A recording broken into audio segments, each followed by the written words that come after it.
الرحمن الرحیم۔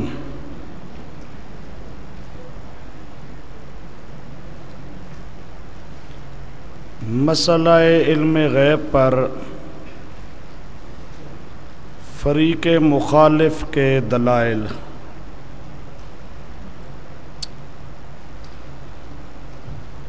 آیت نمبر 1،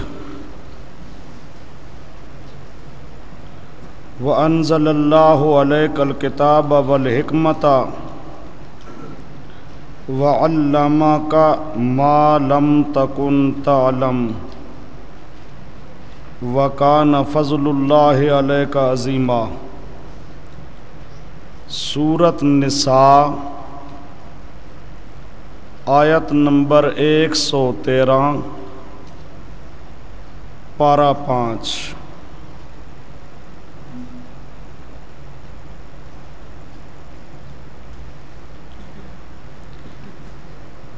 علامہ کا علم عطا کر دیا آپ کو،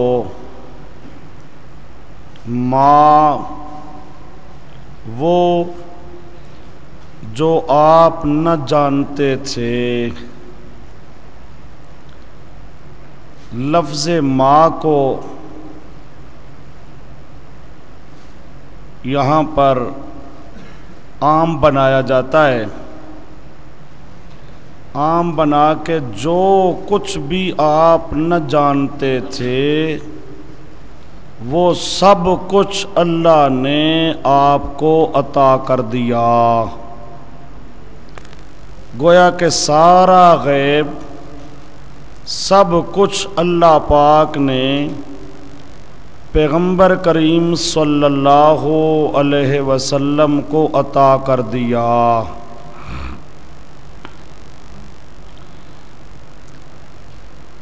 یہ آیت کریمہ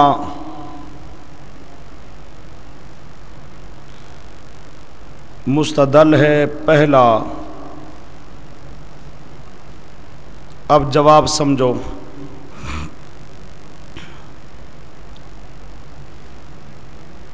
شروع میں مسئلے کی تنقی ما بہندزا کو متعین کرنے کے لیے جو شروع میں تنقیحات آئی ہیں، اس میں مولانا احمد رضا خان صاحب کا مسلک آپ کے سامنے آیا ہے کہ پیغمبر کریم کو یہ علم اس وقت ملا جب قرآن پاک کا نزول مکمل ہوا۔ ادھر قرآن پاک کا نزول مکمل ہوا اور ادھر پیارے پیغمبر کا علم مکمل ہوا۔ اب گویا کہ رضاخانی مذہب کے مطابق جب تک وہ آخری آیت نہ آئی تھی اس سے پہلے پیغمبر کریم عالم الغیب نہیں تھے۔ عالم الغیب کب بنے؟ جب قرآن پاک کا نزول مکمل ہوا، آخری آیت آئی، ادھر پیارے پیغمبر کا علم مکمل ہوا۔ اب رضاخانیوں کے لیے ضروری ہے کہ وہ دلیل ایسی پیش کریں جو آخری ہو۔ آخری آیت سے پہلے اگر کوئی آیت وہ پیش کریں تو اس وقت تو وہ بھی عالم الغیب نہیں مانتے، تو پھر وہ آیت ان کے اپنے مسلک کے خلاف ہوگی۔ اس لیے ان کے لیے ضروری ہے آخری آیت ہو ایک، دوسرا اس کا معنی بھی ہو کہ جمی غیب عطا کر دیا گیا، جمی ما کانا جمی ما یکونو عطا کر دیا گیا۔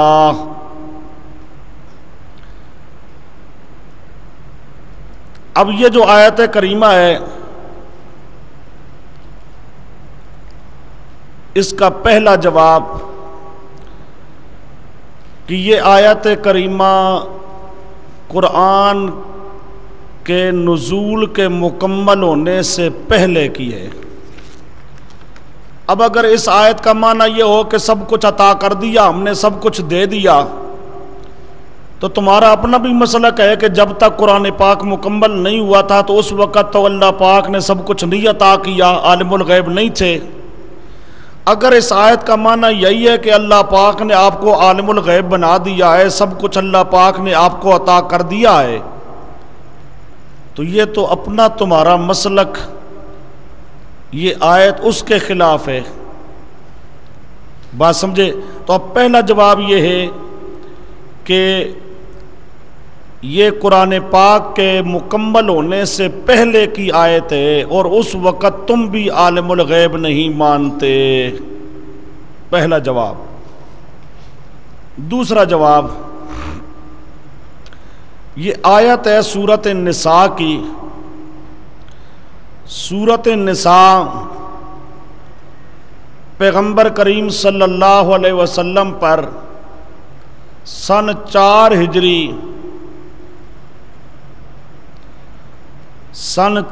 ہجری کے اوائل کے اندر نازل ہوئی ہے۔ سن 4 ہجری کے ابتدائی مہینوں میں، ہجرت کا چوتھے سال کے ابتدائی مہینوں کے اندر، ابتدا کے اندر، اوائل کے اندر یہ سورت نازل ہوئی، اور اس کے بعد 24 سورتیں نازل ہوئی ہیں۔ سورۃ النساء کے بعد مدینہ میں 24 سورتیں نازل ہوئی ہیں۔ اب ذرا بات کو سمجھو۔ اب اگر اس آیت کا معنی یہ ہے کہ اللہ نے سب کچھ آپ کو دے دیا ہے، اب سب کچھ جو مل گیا تو وہ 24 سورتیں جو ہیں ان کے دینے کی تو اب ضرورت نہ رہی۔ اس آیت کا معنی اگر یہ کیا جائے کہ اللہ پاک نے پیغمبر کریم کو عالم الغیب بنا دیا اور سب کچھ اللہ پاک نے عطا کر دیا، تو اس کے بعد جو 24 سورتیں اللہ پاک نے بعد میں نازل کی ہیں، ان 24 سورتوں کا انکار لازم آتا ہے۔ اگر اس آیت کا معنی یہ ہے کہ پیغمبر کریم کو سب کچھ عطا کر دیا گیا، پیغمبر کریم کو عالم الغیب بنا دیا گیا، تو بعد میں اب 24 سورتیں جو آئی ہیں ان کا انکار لازم آتا ہے۔ یہ دوسرا جواب۔ تیسرا جواب، یہاں پر لفظ ما عموم کے لیے استعمال ہوا ہو، یہ ضروری نہیں ہے۔ لفظ ما مختلف مقامات پر عام کی بجائے خاص معنی کے لیے استعمال ہوتا ہے۔ چنانچہ ہم چند ایک نظیریں آپ کے سامنے پیش کرتی ہیں۔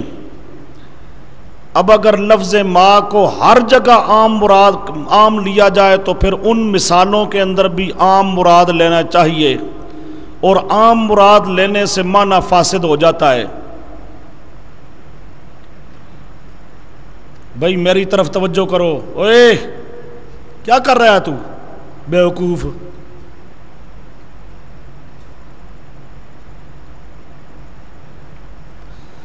یہ چند ایک نظیریں دیکھو جی۔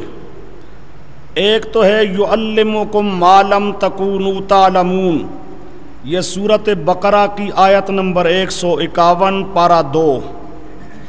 اب اس میں بھی اسی طرح لفظ ہے جس طرح اس آیت میں ہے، یعلمکم ما لم تکونوا تعلمون۔ یہ تمام امتیوں کے لیے ہے۔ ما تمام امتیوں کو، اب اگر یہاں بھی معنی کیا جائے اسی طرح لفظ ما کا کہ جو کچھ تم نہ جانتے تھے وہ سارے کا سارا اللہ پاک نے صحابہ کرام کو، امتیوں کو دے دیا، تو پھر ساری امتی عالم الغیب ہو گئی۔ پھر یہ کہنا کہ نبی پاک صلی اللہ علیہ وسلم عالم الغیب ہیں، یہ بات تو درست نہ ہوئی۔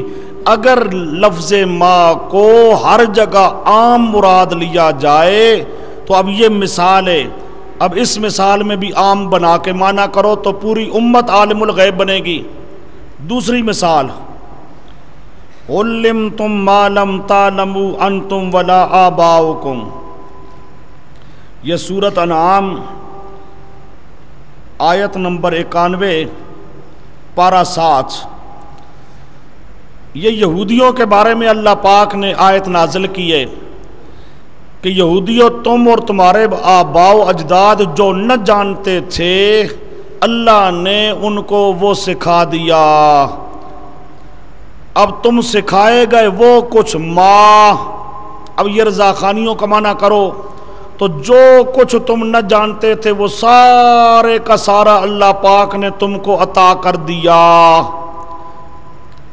تو پھر وہ یہودی بھی کیا بن گئے؟ عالم الغیب۔ پھر صرف پیغمبر کریم صلی اللہ علیہ وسلم کی بات تو نہ رہی، تمہارے عقیدہ کے مطابق یہودی بھی عالم الغیب بن گئے۔ آگے تیسری مثال ہے، لما تحرم ما احل اللہ لک، یہ سورۃ تحریم آیت نمبر 1 پارہ 28۔ اب یہاں پر لفظ ما احل اللہ، ما احل سے مراد شہد، عام معنی مراد نہیں ہے۔ اسی طرح الا ما حرم اسرائیل علی نفسہ، سورۃ آل عمران آیت نمبر 93 پارہ 4۔ اب یہاں پر ما حرم جو حضرت اسرائیل علیہ السلام نے، یعقوب علیہ السلام نے اپنے آپ پر حرام کر لیا تھا، ما اس سے مراد کیا ہے؟ صرف اونٹ کا گوشت، اونٹ کا گوشت۔ تو اب یہاں پر بھی وہی لفظ ما ہے لیکن خاص معنی میں استعمال ہوا ہے، ان دو میں خاص معنی میں استعمال ہوا ہے، اور پہلی دو مثالیں وہ اس لیے دی گئی ہیں کہ وہاں بھی خاص معنی ہے، وہاں بھی عام معنی مراد نہیں ہے۔ اگر عام مراد لیا جائے تو تمام امتیوں کو عالم الغیب ماننا پڑتا ہے، یہودیوں کو عالم الغیب ماننا پڑتا ہے۔ تو جس طرح ان مقامات پر لفظ ما عموم کے لیے نہیں ہے تو اس مقام کے اندر بھی لفظ ما کا عموم کے لیے ہونا کوئی ضروری نہیں ہے۔ یہ تیسرا جواب ہوا۔ اب جواب نمبر 4،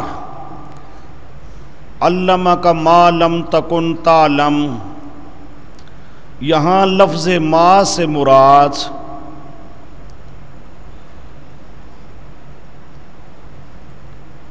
وہ احکام جن کا جاننا ضروری تھا، ضروری چیزیں ان کا علم اللہ پاک نے عطا کر دیا۔ یہاں ہر چیز مراد نہیں ہے بلکہ جن چیزوں کا جاننا ضروری تھا، جن احکام کا جاننا ضروری تھا اللہ پاک نے وہ عطا کر دی۔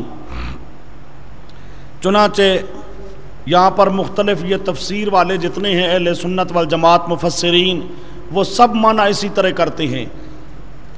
یہ تفسیروں کے حوالے آپ کے پاس لکھے ہیں، تفسیر قرطبی کا حوالہ صفحہ 382 جلد نمبر 5، وہ لکھتے ہیں ما لم تکن تعلم پر ما من الشرائع والاحکام، من الشرائع والاحکام، شریعت کی چیزیں، احکام کی چیزیں، بس۔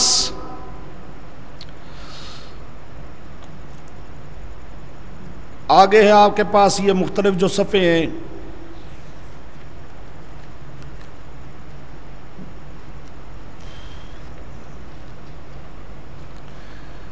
من احکام الشرع و امور الدین، یہ تفسیر معالم اور خازن صفحہ 496، معالم و خازن صفحہ 496 جلد نمبر 1، تفسیر مدارک صفحہ 195 جلد نمبر 1، تفسیر ابن عباس صفحہ 64۔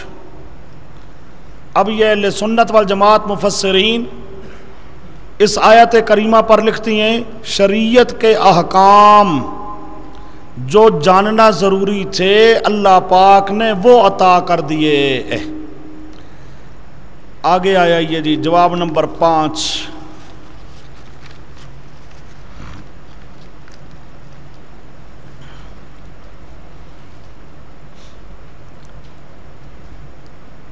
لفظ ما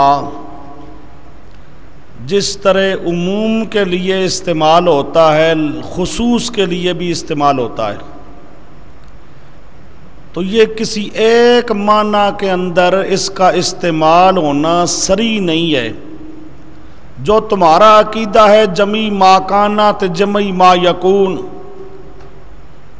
اس معنی کے لیے لفظ ما صراحتاً دلالت نہیں کرتا۔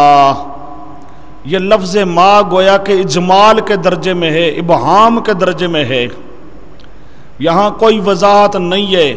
جب وضاحت نہیں ہے تو تمہارا عقیدہ ثابت ہو سکتا نہیں۔ جواب نمبر 6، تم اس آیت کا جو معنی کرتے ہو کہ لفظ ما سے مراد ہے سارا غیب، سوال یہ ہے کہ یہ سارا غیب جو درجے ہیں تفسیر کے، تفسیر القرآن بالقرآن، تفسیر القرآن بالحدیث، تفسیر القرآن باقوال الصحابہ، تفسیر القرآن باقوال التابعین، ان 4 درجوں میں سے کسی درجے میں ثابت کرو۔ یہ اس آیت کا معنی کہیں قرآن نے کیا ہو، اس آیت کا معنی رسول پاک نے کیا ہو، اس آیت کا معنی صحابی نے کیا ہو، اس آیت کا معنی تابعی نے کیا ہو۔ تفسیر کے جو 4 درجے ہیں ان 4 درجوں میں سے کسی درجے میں اپنا یہ معنی ثابت کرو، اور 4 درجوں میں تمہارا یہ معنی ثابت نہیں ہے۔ جب نہیں ہے تو یہ تمہاری تفسیر اپنی خلفی تفسیر ہوگی جس کو مانا جا سکتا نہیں ہے۔ آگے جواب نمبر 7، یہ پہلے تو قانونی بات تھی، جو تفسیر کے درجے ہیں ان میں معنی ثابت کرو۔ اب آپ نیچے آؤ، جتنے بھی اہل سنت والجماعت مفسرین گزرے ہیں، معتبر معتمد مفسرین، ان اہل سنت والجماعت مفسرین میں سے کسی ایک کا حوالہ پیش کرو جس نے لفظ ما سے یہاں مراد جمی ما کانا، سمجھو، جمی ما کانا جمی ما یکونو، یہ جو تمہارا عقیدہ ہے، کسی ایک سنی مفسر نے اس آیت کی تفسیر کرتے وقت یہ معنی مراد لیا ہو، کسی ایک سنی مفسر نے بھی یہ معنی نہیں کیا۔ جب نہیں کیا تو تمہارا اپنا گھڑنتو معنی ہے، تم اپنے پاس رکھو۔ یہ مختلف جوابات ہیں اس پہلی آیت کریمہ کے۔ آگے آئیے، آیت نمبر 2، وَمَا هُوَ عَلَى الْغَيْبِ بِضَنِينٍ، نہیں ہے محمد کریم صلی اللہ علیہ وسلم غیب پر بخیل۔ سورۃ تکویر آیت نمبر 24 پارہ 30، نہیں ہے غیب پر بخیل۔ معلوم ہوا سارا غیب جانتے ہیں نا جی، غیب پر بخیل نہیں ہے۔ معلوم ہوتا ہے کہ سارا غیب اللہ پاک نے عطا کر دیا ہے، پیارے پیغمبر کے پاس سارا غیب ہے۔ اب اس کے بھی جوابات سنو۔ پہلا جواب، یہ آیت کریمہ بھی آخری آیت نہیں ہے، نزول قرآن کی تکمیل سے پہلے کی آیت ہے، اور پہلے تمہارے نزدیک بھی عالم الغیب نہیں تھے۔ اگر اس آیت کا یہ معنی ہے کہ آپ پہلے سب کچھ اللہ نے دے دیا تو تمہارا اپنا عقیدہ جو ہے اس کے خلاف ہے۔ اور سمجھے، یہ آیت تکمیل سے پہلے کی ہے، اور تکمیل سے پہلے تم بھی عالم الغیب نہیں مانتے۔ پہلا جواب۔ دوسرا جواب، یہ سورت مکی ہے، سورت تکویر، اور اس کا عدد نزول نمبر ہے اس کا 7ویں نمبر پر مکہ میں یہ نازل ہوئی تھی۔ کل 114 صورتیں ہیں قرآن پاک کی، اب 7ویں نمبر پر یہ نازل ہوئی تو اس کے بعد 107 صورتیں اور نازل ہوئیں۔ اگر اس آیت کا معنی یہ ہے کہ اللہ پاک نے سب کچھ آپ کو دے دیا تو پھر تو 107 صورتوں کا انکار لازم آتا ہے۔ مذہب ہو تو ایسا ہو نا، اپنا بناوٹی انسان عقیدہ ثابت کرے اور اس طرح 107 صورتوں کا انکار لازم آتا ہے۔ اس لیے اس آیت کا یہ معنی جو تم کرتے ہو معنی ہو سکتا نہیں ہے۔ دو جواب آگے آئیے جی۔ جواب نمبر 3، الغیب ما ہوا علی الغیب بظنین۔ الغیب سے مراد جمی ما کانا، الغیب سے مراد کیا ہو؟ جمی ما کانا، جمی ما یکونو۔ یہ لفظ الغیب صراحتاً اس معنی پر دلالت نہیں کرتا۔ الغیب کا معنی کہاں ہے جمی ما کانا؟ الغیب جمی ما کانا، جمی ما یکونو کے لیے صراحتاً دلالت کرنے والا نہیں ہے۔ تو جو تمہارا عقیدہ ہے اس عقیدے کو تو یہ آیت پھر بھی ثابت نہیں کرتی۔ یہ تیسرا جواب۔ چوتھا جواب، اب جو تم مانا کرتے ہو کہ اللہ نے سب کچھ دے دیا تو تفسیر کے 4 درجوں میں ثابت کرو۔ کسی قرآن کی آیت نے یہ تفسیر کی ہو، نبی پاک نے تفسیر کی ہو، صحابہ نے تفسیر کی ہو، تابعین نے تفسیر کی ہو۔ تفسیر کے 4 درجوں میں ثابت کرو کہ الغیب اس کا معنی کیا ہے؟ جمی ما کانات جمی ما یکونو۔ کس نے معنی کیا؟ نبی پاک نے معنی کیا، صحابہ نے معنی کیا کہ ما وال الغیب زنین کا معنی یہ ہے کہ اللہ پاک نے جمی ما کانا اور جمی ما یکون کا علم اللہ پاک نے پیارے پیغمبر کو دے دیا۔ کس نے یہ معنی کیا؟ جب خیر القرون کے اندر تفسیر کے 4 درجوں کے اندر تمہارا یہ معنی ثابت نہ ہو تو یہ بعد میں تمہارا تراشا ہوا معنی قبول کیا جا سکتا نہیں۔ آگے جواب نمبر 5،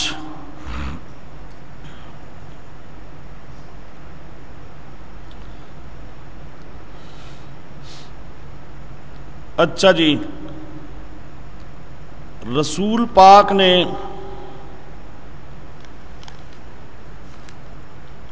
اب مانا کرو اس کا،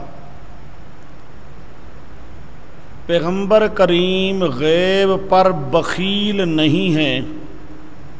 بات کو سمجھو، 5واں جواب سمجھو۔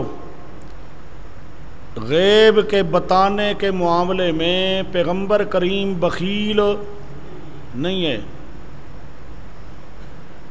یعنی اللہ پاک جو پیغمبر کریم کو بتاتا ہے تو پیغمبر کریم آگے امت کو بتا دیتے ہیں۔ پیغمبر کریم غیب کے بتانے میں بخیلی نہیں کرتے۔ اللہ پاک اپنے پیغمبر کریم کو جو بتاتا ہے تو پیغمبر کریم آگے امت کو بتا دیتے ہیں۔ اب سوال یہ ہے کہ سارا غیب جمی ما کان پیغمبر کریم نے امت کو بتایا ہے؟ امت کو تو جمی ما کان بتایا نہیں۔ اگر اللہ نے جمی ما کانا بتایا ہوتا تو پیغمبر کریم نے آگے امت کو بتایا ہوتا، کیونکہ ایسا تو نہیں ہو سکتا کہ اللہ پیغمبر کو بتا دے اور پیغمبر آگے امت کو نہ بتائے، بخیلی کر جائے۔ پیغمبر بخیلی تو کر سکتا نہیں ہے۔ اگر اللہ نے جمی ما کانا یہ سارا بتایا ہوتا تو پیغمبر کریم نے آگے امت کو بتایا ہوتا، لیکن پیغمبر کریم نے امت کو تو بتایا ہے کوئی نہیں، تو معلوم ہوتا ہے اللہ نے پیغمبر کریم کو بتایا نہیں ہے۔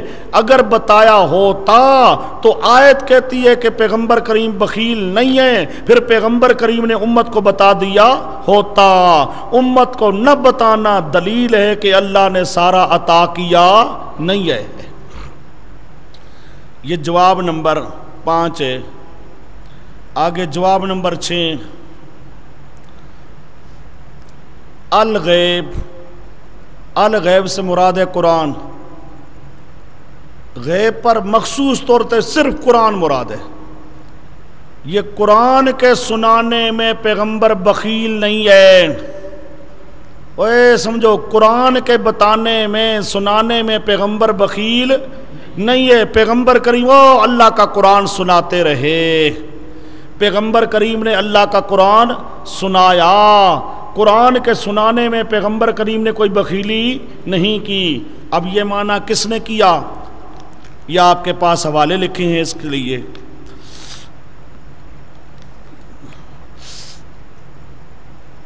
تفسیر ابن کثیر اسی آیت پر صفحہ نہیں لکھا. تفسیر مدارک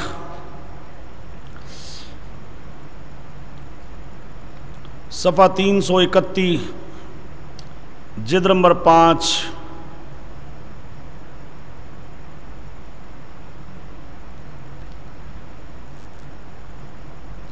جلالین صفحہ 490. تفسیر ابن عباس صفحہ 382.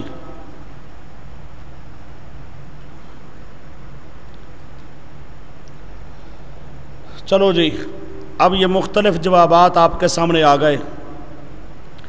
یہاں 7واں جواب بے شک وہ جو اوپر ایک گزرا ہے وہ یہاں بھی لگا لو. جتنے بھی اہل سنت والجماعت مفسرین گزرے ہیں کوئی ایک مفسر لاؤ جس نے معنی کیا ہو کہ الغیب سے مراد کیا ہے؟ جمی ما کانت جمی ما یکون. اہل سنت والجماعت جتنے بھی مفسرین ہیں وہ کوئی بھی اس کا یہ معنی نہیں کرتا کہ یہاں الغیب سے مراد جمی ما کان اور جمی ما یکون ہے اور اللہ پاک نے جمی ما کان اور جمی ما یکون کا علم پیغمبر کریم کو دے دیا. یہ کسی اہل سنت والجماعت مفسر نے اس آیت کریمہ کا یہ معنی نہیں کیا. آگے جی دلیل نمبر آیت نمبر 3.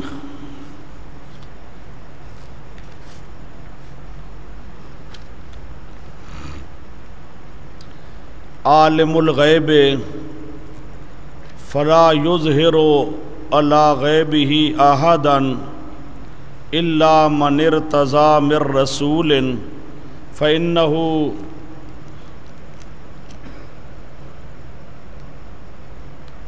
کیا ہے؟ سورۃ جن آیت نمبر 26-27 پارہ 29. عالم الغیب رضا خانیوں کا طرز استدلال اس آیت کریمہ سے. عالم الغیب اللہ ہے. فلا یظہر علی غیبہ نہیں سارا غیب دیتا کسی کو، نہیں اپنا غیب سارا نہیں دیتا، نہیں مطلع کرتا، نہیں ظاہر کرتا، اپنا سارا غیب کسی کو نہیں دیتا. الا من ارتضی من رسول مگر جسے رسول چن لیتا ہے تو سارا دے دیتا ہے. اللہ اپنا جو غیب ہے اللہ کا وہ سارا غیب اللہ کسی کو دیتا نہیں ہے. ہاں جسے رسول چن لیتا ہے تو اسے سارا غیب دے دیتا ہے.